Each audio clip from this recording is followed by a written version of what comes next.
حضرت عثمان رضی اللہ تعالیٰ عنہ کی خلافت میں فتنوں نے سر اٹھایا اور زیاپاشیاں قدرے ٹمٹمانے لگی. خلیفہ عادل تھے اور برحق تھے. اللہ کی مرضی ہے.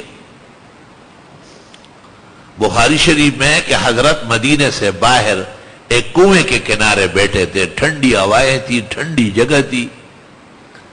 اتنے میں ابو بکر آئے, بیٹھ گئے. پھر حضرت عمر آئے, بیٹھ گئے. حضرت عثمان جب آئے تو جگہ کم ہو گئی. اس کو بھی جگہ پھر مل گئی. آپ نے کہا عثمان آپ پر ایک آزمائش آئے گی. حضرت عثمان نے کہا واللہ المستعان, اللہ سے مدد مانگوں گا. زندہ تابندہ نبی آخر الزمان خبر دے رہے ہیں, یہ نہیں کہتے ہیں کہ آپ میری مدد کرے ابو بکر و عمر. معلوم ہوا کہ حضرت عثمان کا عقیدہ اور تقدس مسلم ہے.